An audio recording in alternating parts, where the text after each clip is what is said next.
Welcome back, friends. I'm Lexi and welcome to my booktube channel. I am in probably the worst reading slump that I have ever been in quite a while. And that is very much due to the previous vlog that I did, which was rereading some of my past faves. If you have watched that video, you know that it ended in a bit of a downer because I read 11/22/63, which was a 5-star book for me back in 2016, 2017. But upon rereading it, they ask you how you are, you just have to say that you're fine when you're not really. I found it to be very boring. I wanted to DNF. I had questioned my entire life decisions after I read that book. And so I am forcing myself to read in this vlog in order to get out of a reading slump. This entire year I have been killing it. I'm way ahead of my 2024 reading challenge on Goodreads. But now, since I have fallen in a bit of a slumps, I have not been reading that much. I also have some stuff going on in my work and personal life that I don't want to talk about that's also been affecting me wanting to pick up books and read them. So the goal of this video is to read until I get out of a reading slump, and hopefully I will find a 5-star book. I am in the mood for a thriller, and so the first book I want to pick up for this vlog is The Last Housewife by Ashley Winstead. The last Ashley Winstead book that I read was Midnight is the Darkest Hour, and that was a 1-star book for me. But I have heard that The Last Housewife is pretty good, kind of in the same vein as In My Dreams I Hold a Knife, and In My Dreams I Hold a Knife was a 5-star book for me. So Ashley Winstead better redeem herself with The Last Housewife, or else it might put me into a further reading slump. And then my thoughts of other books that could help me get out of reading slump is the third book in the Veronica Speedwell series, which is The Treacherous Curse. The second book I think is probably my least favorite, just because of things that happen in that book that I won't get into. It's spoilers. So I'm hoping the third book will resolve that plot line and we could just kind of move along from that. But I'm pretty sure that Veronica Speedwell is going to help me get out of this reading slump. And then the next book I want to pick up is Heartless by Elsie Silver. I really liked Flawless. I gave that book 4 stars, and I own all 5 books in that series. So I need to get moving and grooving in that series, and I feel like this video is probably the best to put it because I don't have plans to read romance anytime soon. But the thing that's scaring me about that book is that there is a child heavily involved in Heartless, because we're following Cade, the oldest Eaton brother, and he has a kid, and I believe he is looking for a nanny for the summer, and that nanny is his romantic interest for that book. And I'm really hoping that the child doesn't play that much of a role in this book. Hopefully he's just a side character. We don't see him a lot. We don't hear from him. That's kind of my hopes here, because children, I don't like them. Quite honestly, this book might put me back into a reading slump, so I don't even know if this is a good idea. But this is the route that we are taking. So let's get started with The Last Housewife, and I will check in with you guys. Okay guys, I have finished The Last Housewife by Ashley Winstead, and I'm gonna give it 4 stars. I'm debating whether or not to give it 5 stars. I really, really like this book. Ashley Winstead has redeemed herself from her Twilight fanfic book, Midnight is the Darkest Hour. I hated that book. It was a 1-star book for me, but she came around strong. Well, technically she wrote The Last Housewife before she wrote Midnight is the Darkest Hour. So in The Last Housewife, we are following Shay Delroy. I think that's her last name. You guys know me. Once I finish reading a book, everything starts falling out of my brain as to what the plot was, and the names, especially the names. But we're following Shay, and she hears news that one of her college best friends, Laurel, has passed away. So she goes to visit the police department to get more information on her friend Laurel unalived herself, because she's finding it very suspicious that her friend Laurel unalived herself in the same manner that another college friend did. And so the alarm bells are going off in her head. She's like, something seems suspicious here. So when she goes to visit the police are like, here's what happened. There's no other further information that they can give her. So she's like, suspicious? Yes. And then she has a childhood best friend. His name is Jamie, who is currently doing a podcast about Laurel's death because they are suspecting it is a murder. So she meets up with Jamie and they decide to investigate the murder on their own. Part of the element of this book is Shay doing investigation on her own, but also telling Jamie what happened to her in the past at college, because we found out in the past Shay had a couple of friends, Laurel, Clementine, and Rachel, who towards the end of their I want to say it's the junior or senior year of college, they fall into kind of a really toxic relationship with this man whose name is Don. Don's daughter Rachel is the one that gets them all together, and they fall into what I think is, you kind of call like a cult maybe-ish, where he starts becoming very dominant over them. I'm gonna put a trigger warning right now because there is a lot of SA in this book. So if you don't want to have to hear about what I'm about to say, then please skip to the timestamp that I'm putting below. So like I was saying, Rachel's father is Dawn, and the girls Clem, Shay, and Laurel meet Dawn, and they get into kind of like a very abusive, like cultish relationship with this man. He is a dominant man, and he forces the girls to have sexual intercourse with him under the guise of he's the man, he's there to protect them. They're women, they're weak, and they should be obedient.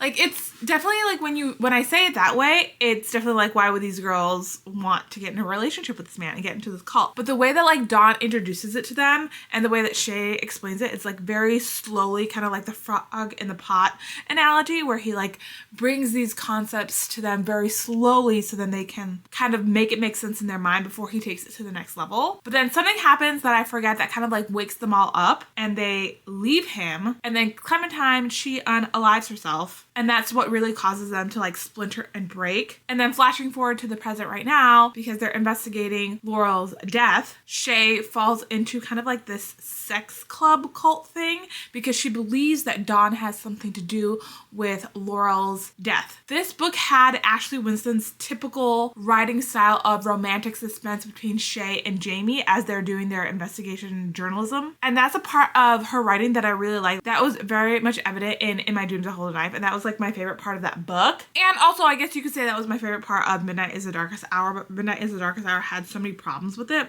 We're not going to get into that. I don't know whether I want to give this a 4-star or a 5-star, because 5-star books, when you finish them, you just have that feeling that you know that it's a 5-star book. And I didn't have that feeling, but there's nothing about this book that I didn't like. So I'm like, is it a 4-star? Is it a 5-star? I guess we'll just have to wait to find out and kind of like let me stew on this for a little bit. But I read this book so fast. I listened to the audiobook. The audiobook was very good. The one thing about the audiobook though, because there is a podcast element of it between Shay and Jamie, and Shay telling Jamie like what happened in the past and he's recording it, I wish that they would have more of like kind of more dramatized element to the audiobook. Okay, I lied because now I'm remembering the part of the book that I didn't like. The part of that book that I didn't like is feels like this is very derivative of the NXIVM sex cult, to the point where Ashley Winstead uses some of the names of the real life people that were in that cult in this book. And even that cult is mentioned towards the end of this book. It was just like too close together that kind of gave me the ick. Even the cult in this book was set in the same location that the NXIVM cult was at in Albany, New York. So it kind of felt like Ashley Winstead saw what was going on with like the NXIVM cult and decided to fictionalize it a little bit in her book. And that part I didn't like. I don't really like true crime that much anymore. It kind of gives me the ick. It kind of, it feels very,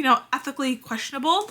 So I guess now that I'm saying that, I'm convincing myself to give this book 4 stars. But I do recommend it if you can stand all of the trigger warning for SA, for the R word, for unaliving, just a lot of violence and a lot of like physical violence within this book. Just if you can bear that, then I would recommend reading it because it is very well written and the story is very good. Now that I'm done with that book, I'm feeling a lot less reading slumpy, and I want to pick up the next Veronica Speedwell book, which is I think A Treacherous Curse, because honestly, Veronica Speedwell is my Roman Empire. I always feel better when I read those books, and that's what I want right now. I want a great murder mystery, Regency romance. I want to see what's going to happen between Veronica and Stoker. The previous book, A Perilous Undertaking, was probably like my least favorite because of stuff that happened in that book, so I'm hoping it's resolved in this 3rd book. We shall see. So let's get started on that right now, and I will check in with you guys once I am halfway through that book. Okay guys, I am more than halfway through with A Treacherous Curse, and I am loving it so far. I'm so happy that this is the book that's bringing me out of my reading slump. I figured if I'm in a reading slump, let me pick up something that I know that I will like, and this was it. So we're following Veronica and Stoker, and this time the mystery that's presented in front of them is that they have a acquaintance, I shall say. His name is John De Morgan, who goes missing, and it is assumed that he stole a very precious diadem. He was on a research mission in Egypt with his wife and a couple called the Tivertons, and they discovered a tomb of a princess and its mummy, and we're going to bring it all back to England to have it displayed. But the most prized possession, the diadem, went missing. We also learned that John De Morgan is married to Caroline De Morgan, who is Stoker's ex-wife. And there is a lot going on there. If you read the second book, then you know something happens with the ex-wife that is brought up that leaves Veronica with like a bad taste in her mouth. So it's really nice that this book is bringing up Caroline again so that we can kind of resolve that story. I will say that typical of Veronica Speedball books that the mystery really has me hooked, but this one is not having so much of that slow burn between Stoker and Veronica as the previous two did. So right now this is kind of sitting at a 4-star book for me because in the second book something happens between them that was kind of steamy. I had to go, yes. But in this one, we haven't seen any further advancement of the relationship that they are developing other than they both hate Caroline. I feel like I've already said too much by mentioning Caroline in this update, but I only have a little bit left. I'm going to finish it and then I will check back up with you guys. But this is bringing me out of my reading slump and I love that for me. 2 hours later. Okay guys, I have finished A Treacherous Curse and it is going to be a 4-star read. I feel like I could always count on Deanna Raybourn to pull me out of a reading slump because the Veronica Speedball books are just so good. It is another quick-witted book. Veronica and Stoker are really doing their mostest.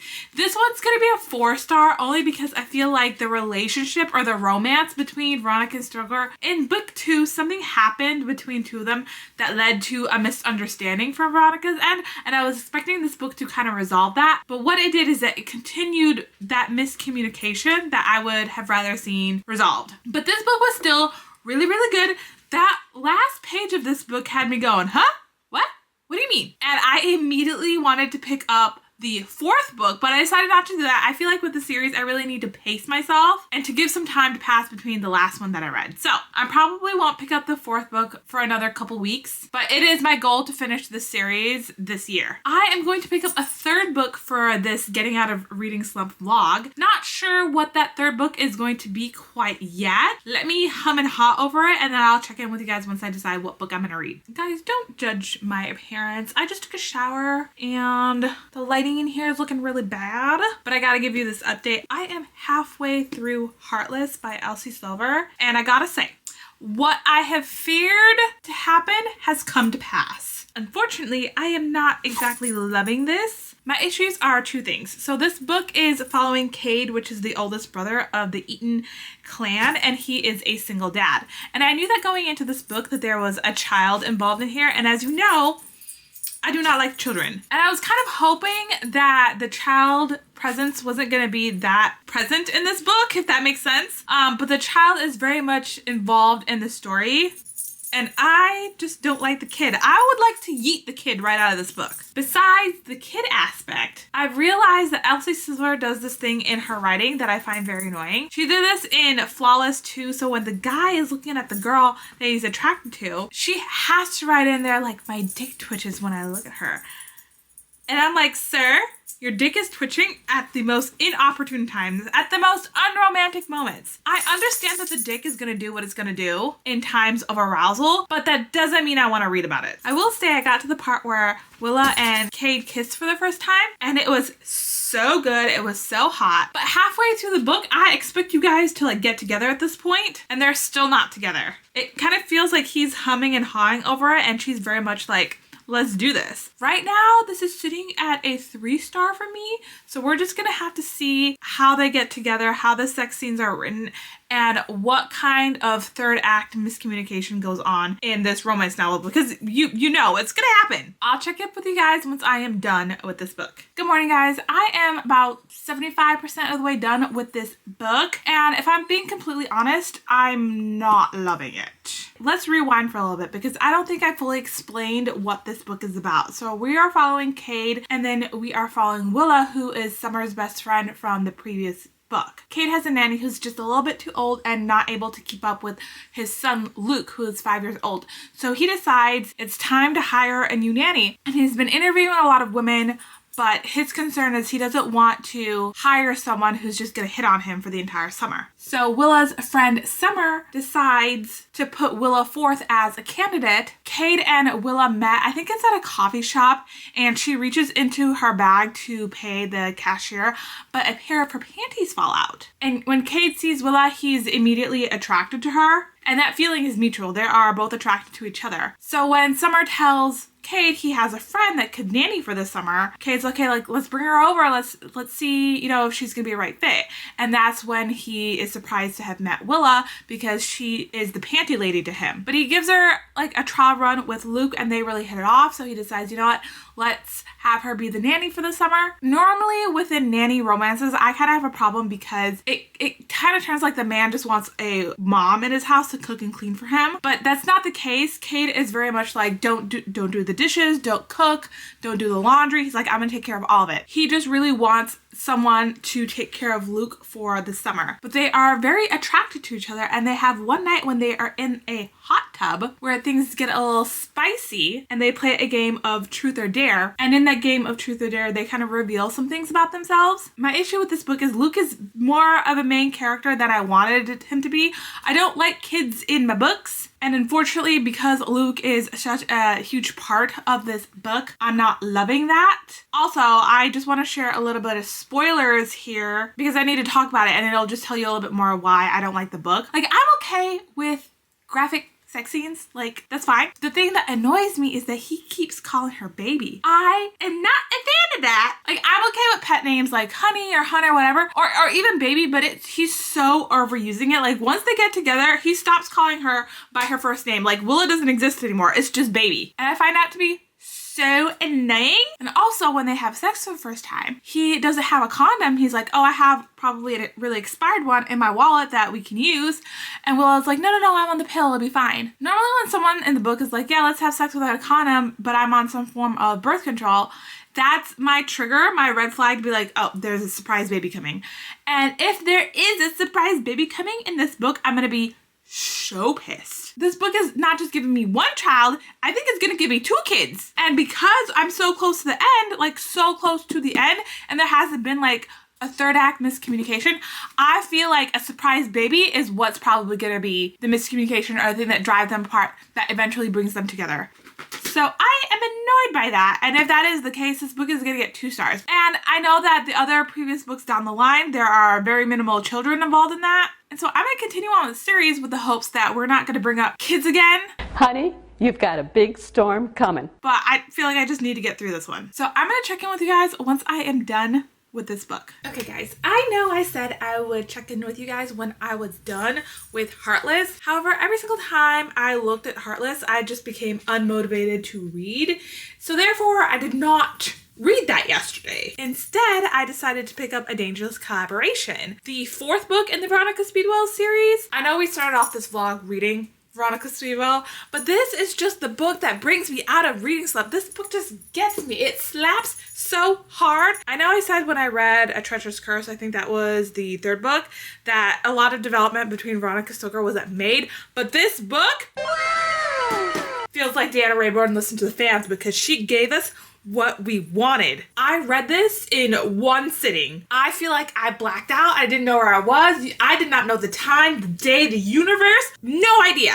I just blacked out while I was reading this book. And that's just the way it should feel when I read a Veronica Speedwell book. But let me just rewind because I'm getting a little bit too ahead of myself. This book, we are following Veronica and Stoker and they are investigating a murder. The 3rd book kind of left off on a cliffhanger. You could tell that Veronica and Stoker were about to reveal some things to each other, but then Stoker's brother, Tiberius, interrupts them and he asks Veronica to join her on a journey. But even before then, Veronica decided to go on this trip with Lady Cordelia that was many, many months long, and Stoker was like, yeah, I'm coming too, and Veronica's like, no, you're staying here. But anyway, back to Tiberius. He asks Veronica to come to an island with him because there are some pretty rare butterflies there. And she's like, yep, let's go. And then Tiberius is like, Stoker, you're not inviting. So Stoker, the entire time of this book, or very in the beginning of this book, he's like, why am I being left out of all the fun and the adventure? So he, being kind of salty, he shows up to the island with the butterflies anyway. And from there, we meet Lord Malcolm, and he's a very rich dude, and he owns the castle, and he is like the lord over this like island and stuff. But his wife disappeared 3 years ago, I think it it is, and they never found out what happened to her. So Veronica and Stoker are tasked with finding out the mystery of where his wife went. And let me tell you, this book makes huge strides in the Veronica and Stoker relationship. When I finished this, I immediately wanted to pick up the 5th book, but I was like, you have to pace yourself, girl. You cannot go this hard in the series. But needless to say, this is 5 stars. I loved it. I loved every single minute of this book. And so here we are again with me not wanting to finish this book. I have 100 or so pages left and I just don't want to finish it. I don't think I'm gonna like it. If what I predicted is gonna happen towards the end of this, it's gonna be a 2-star. It's gonna be a 2-star book. It's not gonna be a 1-star because 1-star I really reserve for books that are seriously offended me, but this feels more like a 2-star. So why don't I just read this and then I'll get back to you. One eternity later. Okay guys, I have finished Heartless and my predictions unfortunately were correct.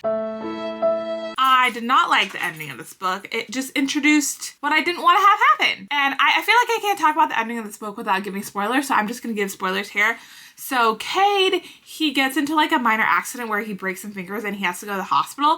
And so when Willa takes him to the hospital, they run into Winter, which is Summer's sister. They get to talking and Willa's like trying to comfort Winter about her like past relationship and losing the baby. And then a light bulb goes off in her head where she literally has been like a little bit late on my period. And she takes a pregnancy test at the hospital with Winter's help. And turns out, yep, she's pregnant and she freaks out. She's like, oh, I don't want to trap Cade into having this kid like his ex-wife Talia did, and so she starts to feel really guilty about it, and so then she just like pieces out from the ranch for a little bit. But Cade's been so understanding. He's like, yes, I'm gonna love you forever, I want a family with you, blah blah blah.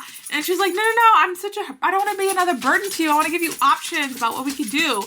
And so I just hate the surprise baby trope. Like, I don't need it in my romance novels. I don't need kids in my romance novels. I just don't like kids, and now we're introducing 2 kids. So I'm fucking done with this book. It's a 2 stars. I hate it. I mean, I will continue on with the series because I think the next book is focusing on Jasper, who is the hockey player, and Sloane, who is like a cousin, not his cousin, because that would be incest, but he's a cousin of the family, and Jasper is a friend to the Eaton family. And I really hope that there are no kids involved in that one. So, I mean, I will continue on. I feel like this was just like a one-off bad one. She really struggled in her sophomore novel. But just to wrap up this vlog all together, we started off by reading The Last Housewife by Ashley Winstead, and that was a 4-star book. Like I said before, trigger warnings for a whole bunch of things. Trigger warnings for violence, SA, cults, and all that. But I do really like that book. That Ashley Winstead just has a way of writing thrillers that is just so what I'm looking for, and she has a way of writing romantic suspense that's just like, yes, please. It was very much giving like what she wrote in My Dreams That Hold a Knife. I definitely think that Midnight is Darkest Hour was just like a one-off for her that shall not be repeated. I will hold her to the flame over that book. Missy, don't ever write a book like Midnight is Darkest Hour ever again. And then we moved on to A Treacherous Curse, which ended up being 4 stars. I really liked it, but I think it stagnated a little bit with the development of Veronica and Stoker's relationship. And if we're going in the order that I finished things, I read A Dangerous Collaboration next. 5 stars. Love it. Love everything that happened in this book. I really want to pick up the 5th book, but I don't want to get to it too fast. I feel like this is really a series that you have to go through very slowly to appreciate it. And then we ended up with this stupid book that was a 2-star, unfortunately. But because I read this one so close together, I don't feel salty about ending this vlog on a kind of a bad note with this one. But yeah, that is it. That's all I have for you today. If you like this video, please subscribe, please give a like, please comment below, and I will check you out in another video next week. Bye!